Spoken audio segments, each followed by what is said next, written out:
자, 오늘 부활절 후 네 번째 주일 이제 맞았죠. 저는 오늘날 우리 기독교 신앙인들이 좀 더 시간과 열정을 발휘해서 부활에 관해서 고찰하는 일이 반드시 필요하다고 믿고 있습니다. 행여나 예수님의 그 부활이, 그리고 기독교 신앙의 가장 큰 신비이며 활력이 되는 이 부활이 그저 사순절의 끝으로, 혹은 고난의 끝으로, 뭐 이거 끝나면 이제 밥 먹어도 된다, 회식해도 된다, 이런 식으로 치부되는 것이 적절하지 않다고 보기 때문에 그렇습니다. 무언가를 깊이 새기기 위해서 가장 많이 할 수 있는, 가장 흔하면서도 많이 할 수 있는 노력은 이제 반복하고 강조하는 거죠. 이제 이게 우리가 실제로 많이 어떤 목적이 있을 때 가장 흔하게 하는 방식입니다. 그것이 얼마나 중요한지를 반복해서 강조하고, 그것에 대한 인식을 이제 깊이 새기면서 이제 또 혹은 전달하면서 혹은 확장해 나가면서 기억하는 거죠. 지금 제가 하는 노력도 그런 것이고, 부활이 너무 중요하다고 지금 몇 주째 설교하고 있는 것입니다. 성경의 기록을 근거로 또 이제 교회력을 빌미로 해서 여러분에게 부활에 관한 이슈를 말씀드리고 있죠. 다 똑같이 들리지만 사실은 나름대로 세분해서 지금 소개하고 있는 중입니다. 자, 그런데 이제 이에 따른 깊은 문제가 있어요. 그건 결국 이제 체감의 문제입니다. 우리가 하고 있는 이 모든 노력도 계속 체감하자고 이야기하는 건데, 부활의 중요성을 체감하지 못하는 문제, 이런 게 있어요. 왜 중요한지를 알지 못한다면 이제 체감하지 못하는 거죠. 그러면 어떻게 해야 될까? 당연히 기억하려고 하지도 않고 또 기억하지도 못하고, 그렇게 되면 잊혀지게 되겠죠. 이걸 방지하기 위해서 지금 이런 일을 하는 것이기도 한데, 잊혀질 수 있어요. 설마 그러겠냐 싶겠지만 실제로 우리 신앙인들에게 많이 일어나는 일입니다. 뭐 벌써 주일이야? 뭐 이럴 때가 있잖아요. 벌써 시간이 이렇게 됐어? 이번에 기도 순서가 나라고, 뭐 이런 거. 심지어는 나 기독교인이지, 뭐 이런 것들. 의식 안 하면 막 까먹어요, 그냥.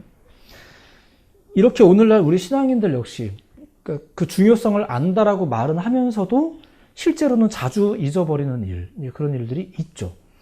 그 중요성을 꾸준히 체감하지 못하기 때문에 이런 일이 벌어집니다. 실제로 내 몸과 마음에 와닿지 않거나 감각이 무뎌지는 거죠. 그래서 절기가 중요한 겁니다. 매년 반복해서 새기는 일이 필요한 거죠. 자, 그런데 우리가 그 중요성을 체감하지 못하도록 만드는 또 다른 이유가 있긴 있어요. 그거는 우리가 이제 발전이라고 부르는 세상의 변화, 그 변화 속에서 가장 두드러지게 나타나는 특징 때문입니다. 뭐 어려운 얘기는 아니에요. 너무 바빠져서 그래요. 많이 바쁘죠. 오늘날에 많은 사람들이 이제 가장 많이 변명하는 게 바쁘다는 거잖아요. 오늘날의 우리 세상은 이제 편해진 것 같기는 한데 더불어서 이상하게 바빠졌어요. 그러다 보니까 이게 되게 중요한 문제예요. 사람들이 바빠지다 보면, 바쁜 일이 생기다 보면 항상 그 바쁜 것을 먼저 해야 된다고 이제 여기게 됐죠. 이건 뭐 누가 가르쳤다기보다 살아가는 구조가 그렇다 보니까 그냥 그렇게 됐어요. 그렇게 되어 버렸어요. 본인들이 그걸 인식을 하든 못하든 그냥 살다 보니까. 자, 그런데 이렇게 신앙에서도 중요한 것을 자꾸 잊어버리는 것은 영적인 것을 눈치채지 못하는 감각적인 문제도 있겠지만, 이제 우리의 감각이 다른 것에 더 빨리 반응하도록 세상의 압박을 지금 우리가 받는 거죠. 그게 바빠졌다는 거예요. 너무 바쁘시잖아요. 근데 이렇게 바쁘다는 현상에서 파생되는 문제가 하나가 있어요. 이게 되게 중요해요. 눈치채기 참 어려운 부분인데 참 중요한 문제가 이겁니다. 바쁘고 급하다고 여겨지는 것들을 먼저 하다 보면, 그렇잖아요. 바쁜 걸 먼저 하잖아요. 그런 걸 하다 보면 뒤로 밀리는 일들이 있을 거 아닙니까? 그죠? 근데 놀랍게도 그렇게 밀려나는 일들은 대부분 우리 인생에서 정말 소중한 것들이 뒤로 밀린다는 거예요. 바쁜 일이 생기면 항상 소중한 일이 뒤로 밀려요.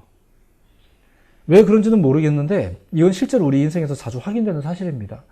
인생에서 정말 소중하다고 여겨지는 일들은 대부분 꾸준히 노력하고 애쓰고 이래야지 유지가 되는 것들이에요. 가족 관계도 그렇고, 가족이 둘러앉아서 밥 한 번 먹는 것도 그렇고, 사실은 어떤 노력이 좀 필요한 건데, 근데 바쁜 일이 너무 많아지다 보면, 그렇게 애쓰지 않다 보면 이 소중한 것들이 대부분 다 바쁜 일들 때문에 뒤로 밀려요. 물론 우리는 그럴 생각은 없어요.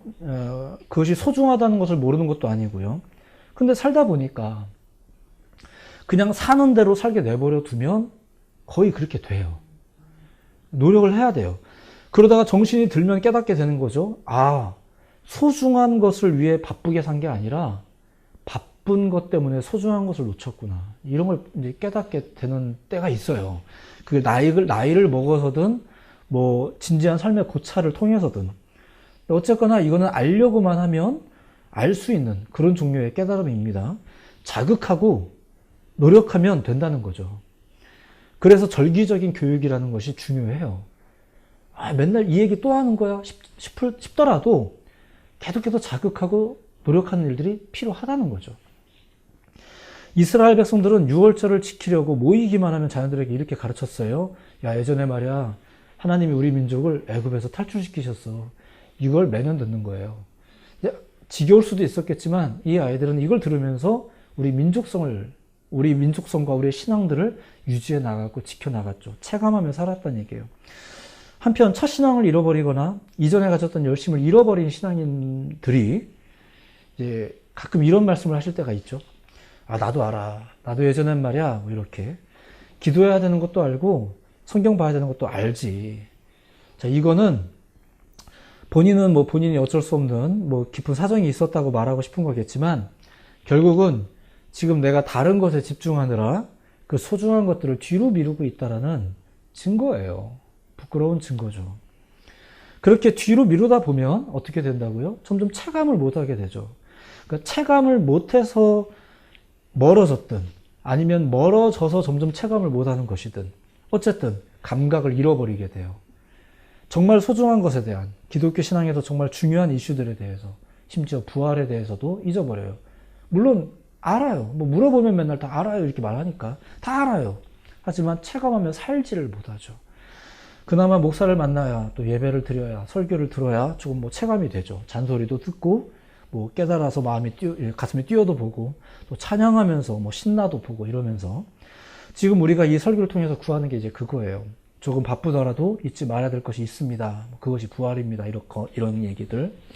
자, 그렇다면 이렇게 바쁜 세상에서 정말 중요한 것이 뒤로 밀리지 않게 하려면 어떻게 해야 될까? 뭐 앞서 말했듯이 계속해서 체감하면 되겠죠. 그 본질에 대해서 살피는 거죠. 그게 얼마나 중요한지, 그리고 그게 왜 중요한지에 대해서. 저는 앞선 설교에서 여러분들에게 참된 신앙인이라면 조금 더 이제 부활을 염두하면서 살아야 됩니다. 뭐 이런 얘기를 먼저 권해드렸고, 또한 지난주에는 예수님의 이 부활이 그저 지난 것에 대한 회복, 소생이 아니라 부활은 완전히 새로운 생명, 새로운 삶을 이루는 것이다. 이런 내용의 말씀을 드렸었어요. 그러니까 부활에 대한 명확한 개념을 가질 필요가 있다는 거죠. 그 첫 열매가 되신 분이 예수님이시고요. 그리고 오늘 세 번째 나누려는 얘기는 이겁니다. 질문할 수 있어야 된다는 거예요. 어떤 질문이냐면은 부활이 정말로 일어났는가? 이 설교 끝나면 여러분들 머릿속에는 또 그냥 부활 이것만 계속 떠다닐지 몰라요. 하지만 그래도 열심히 세밀한 부분을 좀 설명을 좀 드리도록 하겠습니다. 부활은 정말로 일어났는가? 물론 우리는 이 질문에 대해서 이미 yes라는 대답을 가지고 있죠. 하지만 그럼에도 불구하고 이 질문과 이 질문에 대한 탐구가 굉장히 중요합니다. 왜냐하면 우리가 부활에 대해서 더욱 체감할 수 있도록 누가 부활이 있대 이렇게 하는 게 아니라 내가 직접 먹어보니까 와 진짜 맛있네 이렇게 말하는 것처럼 이 부활을 체감할 수 있도록 혹은 감각이 깨어날 수 있도록 해주는 질문이니까 부활이 정말로 일어났는가? 이와 관련된 질문도 이제 많겠죠. 우리는 그러한 종류의 질문을 우리 자신에게 자주 던질 필요가 있어요. 깨란 얘기죠. 부활이 정말로 일어났나? 뭐 부활이 왜 중요한가? 왜 그렇게 그런 걸 믿는 사람들이 많을까? 나는 정말로 그것을 믿고 있는 신앙인인가? 뭐 이런 뭐 여러 가지 표현이 가능하겠죠. 이런 질문들이 우리 자신에게 던져질 필요가 있습니다. 정답이 아니라 질문이 사람을 움직인다라는 말이 있어요. 우리가 어떤 질문을 가지는가에 따라서 우리의 체감이 달라질 겁니다. 우리는 실생활에서도 질문은 많이 사용하잖아요. 그죠? 뭐, 집에 안 돌아오고 뭐 하냐, 뭐 이렇게 묻는 말들이 있어요. 우리는 이런 질문을 통해서, 아, 집에는 일찍 들어가야 되는 거구나. 이런 걸 배울 수 있죠. 아직도 안 자고 뭐 하냐, 이러면은 부모님이 그렇게 물어보면요. 정말 뭘 하고 싶은지가 궁금해서 부모님이 그 말을 하는 게 아니라 빨리 자라는 얘기예요. 그러니까, 아, 이거 빨리 자라는 얘기구나. 이런 걸 배울 수 있다는 거죠.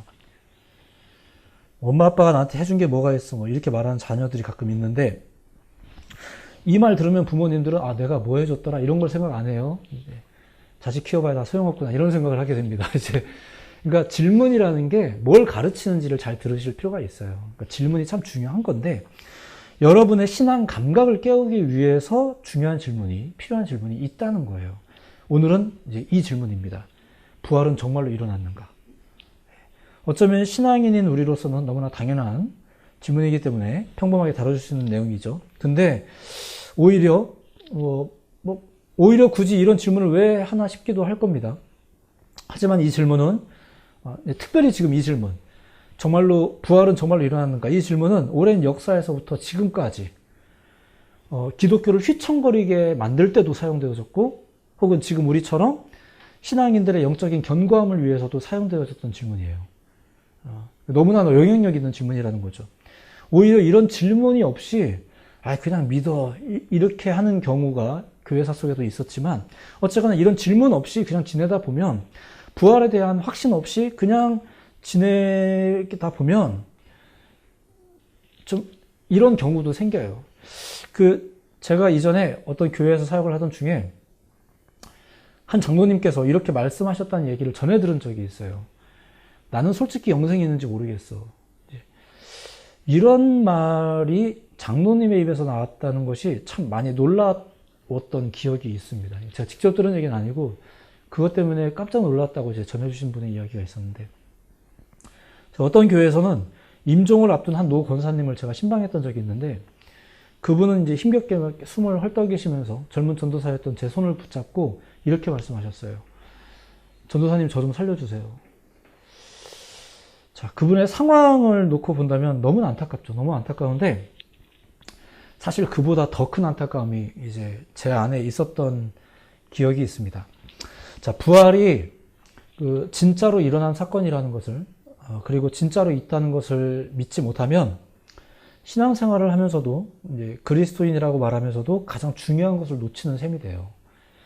자, 그래서 이 질문은 중요하다는 거죠. 부활이 정말 일어났는가? 자, 그런데 이 질문을 하려면 또 먼저 확인해야 될 게 있습니다. 그것도 역시 이제 중요한 질문인데 뭐냐면 이거예요. 예수님은 진짜로 죽었는가? 그렇죠? 여기부터 시작해야 되겠죠. 누차 말씀드렸듯이 이것도 정말 믿기 힘든 문제입니다. 그것은 예수님이 죽으신 당시에도 마찬가지였어요. 근데 그럼에도 불구하고 예수님이 부활하셨다고 믿는 사람들도 그 당시에도 있었죠. 그들이 말하는 증거는 이겁니다. 이게 되게 재미있어요. 첫 번째는 이거죠. 시체가 사라졌다는 거예요. 자, 시체가 사라졌다는 것. 조금 더 정확히 말하면 예수님의 시신이 누워있던 아리마대 요셉의 무덤, 그 동굴 안에 이제 그 동굴 안이 비어 있었다는 거죠. 그 사실은 모든 사람들이 다 동의했습니다. 비어 있다는 사실엔 다 동의를 했어요. 믿는 사람들이 가서 봐도 없네 했다면 믿지 않는 사람들이 가서 봐도 없네 했을 거예요. 당연하죠. 없으니까. 시체가 없으니까요. 자, 그러다 보니까 여기서 또 파생되는 질문이 생겼어요. 그 뭐냐면은 그 시체 어디 갔냐 이거예요. 여기에서 주장이 갈라지게 됩니다. 첫 번째는 여러분들이 잘 알고 있는 부활했다라는 주장이고요. 두 번째는 누군가가 시체를 치웠다라는 주장이고요. 세 번째는 사실은 안 죽었다예요. 그러니까 이렇게 갈라지죠. 이런 지경에서 시체가 사라진 것에 대한 서로 다른 주장이 있는 상황에서 되게 재밌는 사실이 있어요. 그게 뭐냐면은 가장 말이 안 되는 주장만 증인과 확신이 있었어요. 그게 뭐예요? 부활했다는 주장. 자, 그리고 한편으로 더 현실적인 주장이 있잖아요. 현실적인 추측이 있잖아요. 어떻게 죽은 사람이 살아나느냐라든가 사실 예수님은 안 죽었다라든가 뭐 이런 것들, 그리고 누군가 그 시체를 훔쳐갔다라는 뭐 이런 내용들, 주장들. 근데 이거는 증거가 없고 그냥 증거가 없고 주장만 있기 때문에 가장 신빙성이 없게 된 거예요. 가장 황당한 주장은 증거나 심지어 증인이 넘쳤고 가장 현실적인 주장은 아무런 증거가 없는 주장뿐인 이런 일들. 그게 바로 예수님의 시체가 사라진 사건이었습니다. 죽긴 죽었는데 시체는 어디로 갔는가 하는 문제.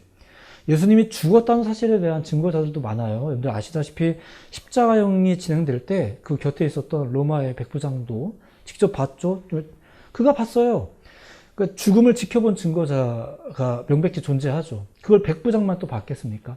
주변에 많은 사람들이 봤겠죠. 그리고 빌라도 역시 예수님의 죽음을 확인하고 선언을 했죠. 이들이 다 죽음에 대한 증인들이에요. 예수님이 반드시 죽었다라는 거죠. 근데 시체가 사라졌다는 건데, 이 시체가 사라졌어요. 예수님이 부활하신 것이 아니라 반대자들이 그 시체를 숨겼다라는 그런 주장도 있어요. 근데 그건 사실 더 말이 안 돼요. 왜냐하면 그 예수가 부활했다는 주장이 거짓이라는 것을, 예수님이 부활했다는 것이 거짓이라는 것을 증거하려면 간단하잖아요. 시체 가져오면 돼요. 시체를 가져오면 돼요. 근데 왜 안 가져오죠? 없으니까. 그러다 보니까 누군가가 주장하고 있는 부활했다라는 주장이나 그 증거나 기록을 이거 어쨌거나 간과하면 안 되는 거예요. 그것을 살필 필요가 있는 거죠. 왜냐하면 그것 외에 시체가 사라졌다는 것에 대한 확고한 설명이 없기 때문에 그래요. 자, 두 번째는 심지어 누군가가 예수님을 만났다는 얘기가 또 있잖아요.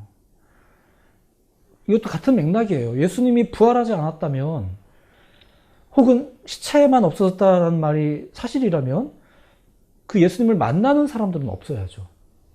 하지만 시체가 사라진 후 40여일 동안 예수님은 자신의 모습을 여러 번이나 노출하셨어요. 사람들을 만났죠. 그 제자들이 믿음이 없어서 이런 경우도 있었어요. 예수님을 보고도 못 알아보는 경우가 있었잖아요. 이런 걸 상상해 본다면 예수님은 성경에서 기록되는 것보다 훨씬 더 많이 자신의 모습을 노출하신 거예요. 심지어 예수님은 소생하신 게 아니라 부활하신 거잖아요. 그렇기 때문에 되게 중요한 특징인데 예수님은 쌩쌩하셨어요. 알고 봤더니 십자가에서 막 너무 괴로워가지고 막 이렇게 기절했다가 죽은 줄 알았다가 무덤에서 살아나서 딴 데로 돌아다니셨다. 이런 거라면 그분이 사람들 앞에 나타나셨을 때 그렇게 쌩쌩한 모습일 수 없죠. 뭐 간신히 살아나서 막 바닷가를 거닐다가 배 위에 탄 사람들한테 발견되었다 이렇게 되든가, 에티오피아 내시들이 가다가 하도 몰골이 아니라서 예수님인 걸 못 알아봤다 이렇게 됐어야 되는데 아시다시피 그렇지 않았어요. 예수님의 모습은 너무나도 온전했고 그런 모습으로 그들 앞에 등장한 거예요. 뭐 손에 흔적은 남아 있으셨지만 그분이 결코 병치레 중이 아니셨어요.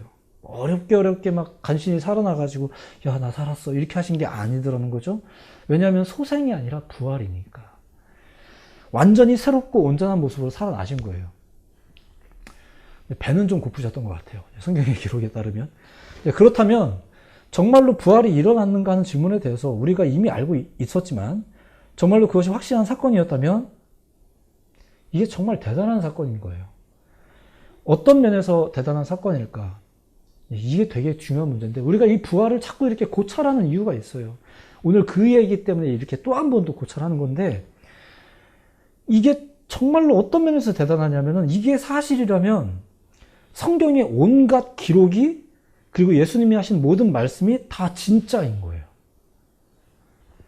대표적으로 어떤 것이 그럴까? 예수님의 죽으심과 부활만 관련해서 이야기를 한다면 첫째, 우리의 죄가 그분의 죽으심으로 용서받게 되었다는 거. 이게 사실인 거예요. 진짜 용서받을 수 있는 거예요. 그것이 이미 구약에도 예언되어 있었는데 그게 사실이라는 거죠. 사실이었다는 거예요. 믿으시기 바랍니다. 이게 얼마나 대단한 일일까? 정말 할렐루야죠. 예수님께서 분명히 대속제물로 죽으셨는데 이 사실을 안 믿을 수가 없잖아요. 그분이 죽으심이 사실인데. 둘째는 또 뭔가요? 그분의 부활로 인해서 우리도 부활하여 영생에 이룰 수 있게 되었다는 것. 이것도 사실인 거예요. 진짜 죽으면 천국 가는 거 맞아? 이런 질문은 이제 던져버려야 되는 거예요. 이게 사실인 거예요. 우리도 믿기만 하면 부활 대상자가 되어 영원한 하나님의 나라에 살게 된다는 것. 그것이 예수님의 부활을 통해 주어진 소망이었는데 그게 진짜라는 거죠. 진짜였다는 거예요. 이렇게 예수님께서 분명히 부활하셨는데 이 사실을 안 믿을 수가 없잖아요. 고린도전서 15장에 사도 바울이 이렇게 말을 합니다. 읽어드릴게요. 잘 들어보세요. 그리스도께서 만일 다시 살아나시지 못하셨으면 우리가 전파하는 것도 헛것이요 또 너희 믿음도 헛것이며 17절과 18절에 이어지는 말씀도 읽어드립니다. 그리스도께서 다시 살아나신 일이 없으면 부활에 대한 이야기입니다. 역시 너희의 믿음도 헛것이요 너희의 믿음도 헛되고 너희가 여전히 죄 가운데 있을 것이요 또한 그리스도 안에서 잠자는 자도 망하였으리니. 부활이 없다면 사도들은 다 거짓말쟁이고 신자들, 여러분들의 죄사함의 문제는 해결이 안 될 거예요. 그리고 모든 인생은 결국 죽음의 결과에 사로잡혀 살 수밖에 없게 되는 거예요. 누구 말대로 죽기 위해 사는 것밖에 안 돼요. 그런데 하나님께서 그리스도를 다시 부활시키심으로, 예수님을 다시 부활시키심으로 이 사건을 통해서 인생의 모든 불행의 고리를 끊고 우리를 건져내실 증거를 삼으셨고 그 정당성을, 부활의 정당성을 입증하신 거예요. 그 죄사함의 문제가 사실이다라는 것을 부활로 입증을 하신 거죠. 그리고 이러한 사실은 결국 하나님의 권능을 나타내는 것이기도 합니다. 이건 그냥 읽어만 드릴게요. 한번 들어보세요. 에베소서 1장의 말씀인데 에베소서 1장 19절부터의 말씀입니다. 들어만 보세요. 그의 힘의 위력으로 역사하심을 따라 믿는 우리에게 베푸신 능력의 지극히 크심이 어떠한 것을 너희로 알게 하시기를 구하노라. 그의 능력이 그리스도 안에서 역사하사 죽은 자들 가운데서 다시 살리시고 하늘에서 자기의 오른편에 앉히사 모든 통치와 권세와 능력과 주권과 이 세상뿐 아니라 오는 세상에 일컫는 모든 이들 이름 위에 뛰어나게 하시고 또 만물을 그의 발 아래에 복종하게 하시고 그를 만물 위에 교회의 머리로 삼으셨느니라. 할렐루야. 뭔 말인지 잘 모르시겠죠? 부활이 하나님의 권능을 증거한다는 거예요. 아, 우리가 믿는 하나님은 진짜 하나님이시구나. 참 신이시구나. 라는 이야기죠. 말씀을 정리해 나갑니다.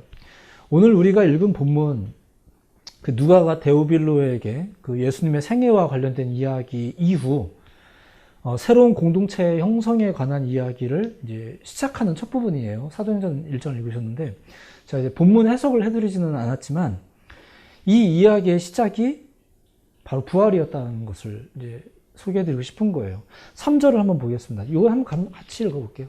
이거 3절은 같이 한번 읽어보도록 하겠습니다. 같이 읽어봅니다. 시작. 그가 고난받으신 후에 또한 그들에게 확실한 많은 증거로 친히 살아계심을 나타내사 40일 동안 그들에게 보이시며 하나님 나라의 일을 말씀하시니라. 아멘. 그 40일 동안에도, 그러니까 이제 부활하신 이후 40일 동안에도 예수님은 하나님의 나라의 일을 가르치고 다니셨다라는 거예요. 그렇죠? 그러한 사건을 시작으로 당시 그 믿음으로 살았던 전도자들의 이야기나 또 교회의 생성 이야기를 지금 이제 이 누가가 데오빌로에게 하려는 거죠. 그리고 이런 모든 사건의 시작이 무엇이었다고요? 역시 부활. 네. 예수님의 부활입니다. 그것을 믿는 자들로 인해 지금부터 제가 하려는 모든 이야기가 거기서부터 시작된 겁니다. 지금 이렇게 이야기하고 있는 거예요. 부활을 체감하며 사시는 여러분들이 되시기를 예수님의 이름으로 축복해 드립니다. 이러한 체감은 부활을 현재적인 사건이 되게 하고 여러분들의 신앙을 현재적인 부활 신앙이 되게 하고 또 능력이 있게 하고 또 하나님을 감지하게 만듭니다. 그러니까 오늘날도 옛날 일을 추억하는 지금 신앙과 부활이 아니라 현재의 부활, 현재의 능력, 지금도 살아계신 하나님의 권능, 그것을 믿는 신앙인들, 현재적으로 믿는 신앙인들이 되게 한다는 거죠. 반대로 체감하지 못하게 되면 어떻게 될까? 잊어버리는 거죠.